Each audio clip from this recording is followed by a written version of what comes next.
샬롬, 사도신경의 민낯 5번째 시간이 되겠습니다.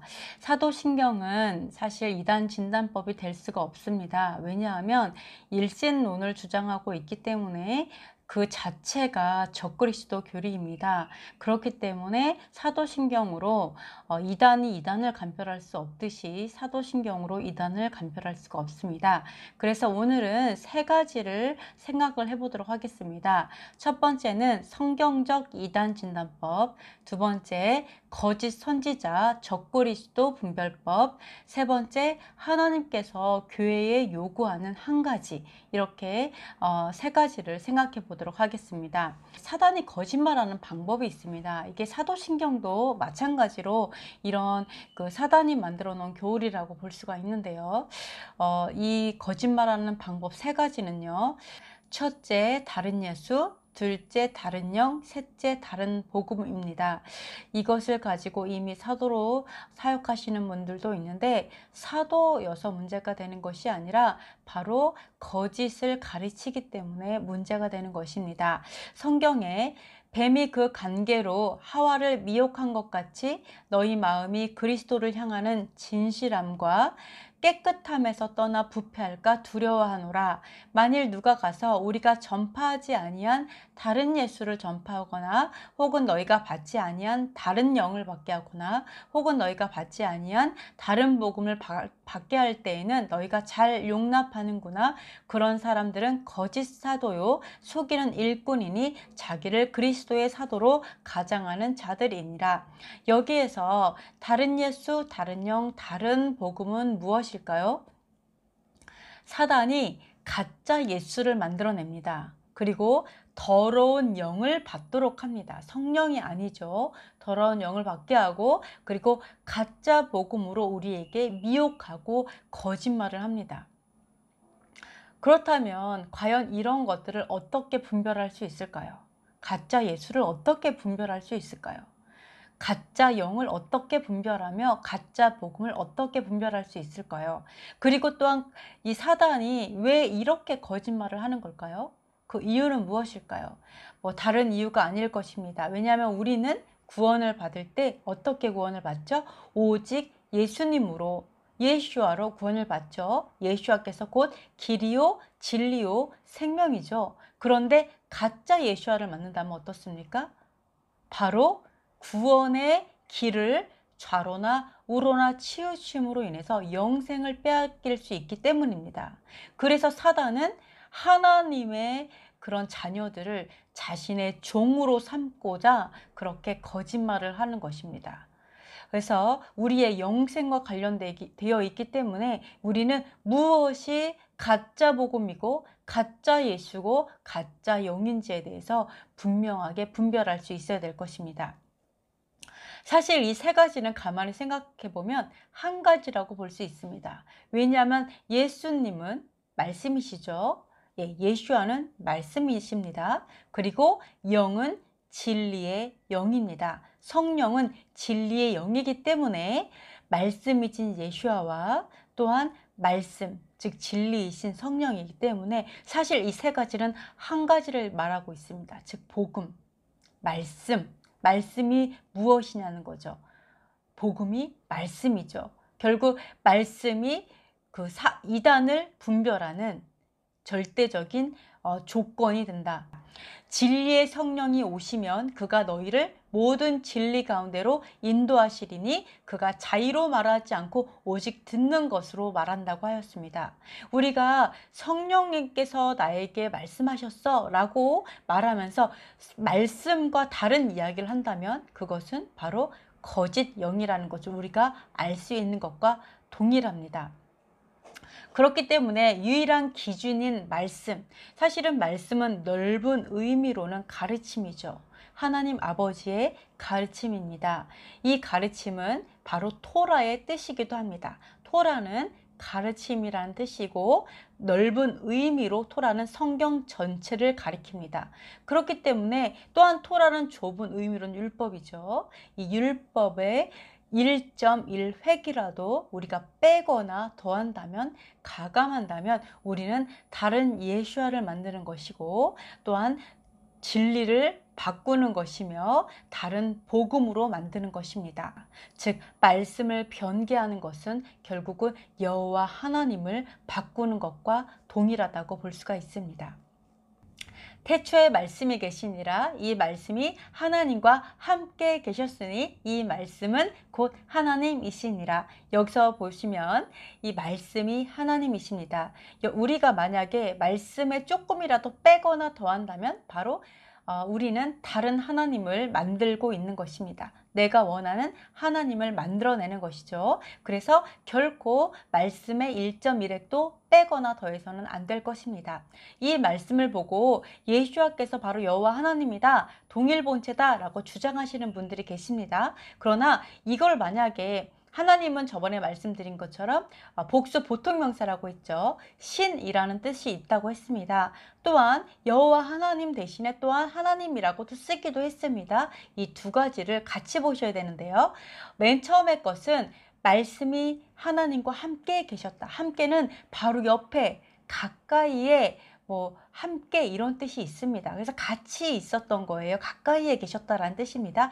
좀 분리된 의미가 있습니다. 그렇다면 이 말씀은 바로 여호와 하나님과 함께 계셨다, 이런 뜻이 될 수가 있습니다. 그러나 두 번째는 이 말씀은 곧, 이거는 헬라어로 없습니다. 그럼 이 말씀은 하나님이시니라. 이거는 뭘까요? 이 말씀이 가까이 계셨다, 분명히 분리되어 있었는데 뒤에 이 말씀이 여호와 하나님이다 이렇게 된다면 이 문장 자체는 스스로 어폐가 있습니다. 스스로 논리를 깨게 되죠. 그래서 이 말씀이 곧 예수와 하나님, 즉 신성을 갖고 계신 분이다, 이렇게 해석을 할 수가 있습니다. 그렇기 때문에 이 문장 자체를, 이 하나님을 모두 다 여호와 하나님으로 해석한다면 이 문장은 서로가 대립돼서 스스로 무너뜨리게 됩니다. 그렇죠? 그러나 하나님은 복수 교통 명사의 의미가 있고 또한 여호와 하나님을 대체해서 쓰기도 했기 때문에 그것을 함께 보시면 이 문장은 서로 대립되지 않는다는 것을 볼 수가 있습니다. 두 번째로 성경에서 선지자나 꿈꾸는 자를 분별하는 방법이 있습니다. 이것이 바로 성령에 대한 것입니다.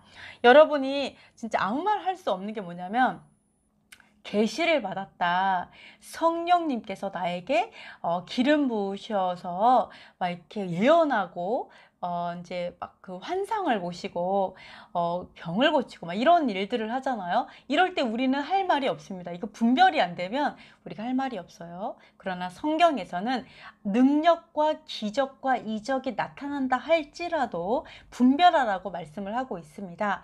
만약 선지자나 꿈으로 계시를 받은 자가, 한번 성경을 먼저 읽어보도록 하겠습니다. 너는 그 선지자나 꿈꾸는 자의 말을 청종하지 말라. 이는 너희 하나님 여호와께서 너희가 마음을 다하고 성품을 다하여 너희 하나님 여호와를 사랑하는 여부를 알려하사 너희를 시험하심이니라. 그 선지자나 꿈꾸는 자는 죽이라. 이는 너희 하나님 여호와께서 내게 행하라 명하신 도에서 너를 꿰어내려고 말하였음이라. 너는 이같이 하여 너희 중에서 악을 제할지니라. 아멘. 꿈꾸는 자나 선지자를 죽이라라는 것이 아닙니다. 이게 잘못됐다는 얘기가 아니에요. 이 말은 뭐냐면, 선지자, 모세도 선지자였죠. 수많은 선지자들이 있었습니다. 환상을 보는 자들이 많았습니다. 그러나 그들이 만약에 여호와 하나님께서 명령하신 도에서 떠나게 만든다면 그런 자들은 청종하지 말라는 것입니다. 즉 뭐예요? 명령하신 도, 명령과 규례와, 그죠? 율례와 율법, 이 모든 말씀, 명령하신 계명들, 이 모든 말씀에서 지키지 않아도 되게, 지키지 않도록 하는 자들, 지키지 않도록 계시를 보고 지키지 않도록 환상을 보는 자들, 그리고 또한 이런 걸 가르치는 자들이겠죠. 이러한 자들은 온전한 그 성령의 그런 계시가 아닐 수 있습니다. 하나님께서 그렇게 말하고 있어요. 만약에 그들이 하나님께서 명령하신 그런 법도에서 떠나게 만든다면, 즉 율법을 폐하는 자이고 율례를 폐하는 자라면 그들의 말에 청종하지 말라라고 얘기합니다. 유일한 한 가지 분별법이에요. 성경에서 말하는 유일한 분별법. 왜 그렇죠? 바로 진리의 영으로 충만하지 않기 때문입니다. 성령은 진리의 영이에요. 그래서 이 성령은 뭐예요? 자의로 말하지 아니하고 오직 들은 것을 말하는 것이 성령입니다. 성령은 스스로 말하지 않아요. 바로 진리의 영으로 모든 진리 가운데 우리를 인도하는 것이 성령입니다. 그런데 만약 이 모든 진리에 인도하는 것이 아니라 그 진리로부터 떠나게 한다면, 그렇다면 우리가 분별해야 되겠죠. 그죠? 그것은 온전한 거룩한 영이 아니라 바로 미혹하는 영이다. 이렇게 성경에서 말하고 있습니다. 심지어 죽이라 이렇게 말합니다. 즉 너무나 큰 죄라는 것을 얘기하고 있어요. 우리의 목숨을 걸어야 될 정도로 이렇게 거짓을 예언하거나 거짓의 꿈, 환상을 말하는 것은 목숨을 걸고 말해야 된다는 말입니다. 굉장히 큰 죄악이라는 거죠. 너희 가운데 죄를 없애라라고, 악을 없애라. 이 정도로 하나님께서는 굉장히 크게 보는 죄악이라는 것을 알 수가 있습니다.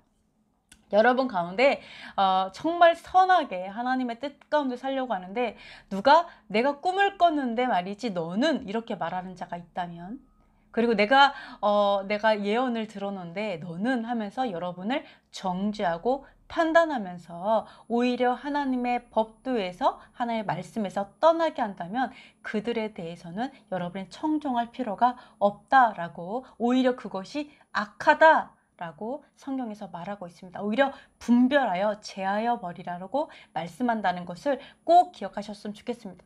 그렇다면 왜 이렇게 거짓 선지자나 거짓으로 계시를 받는 자들이 왜 많을까요?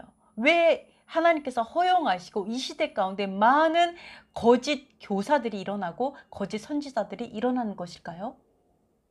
하나님께서는 한 가지 얘기하고 있습니다.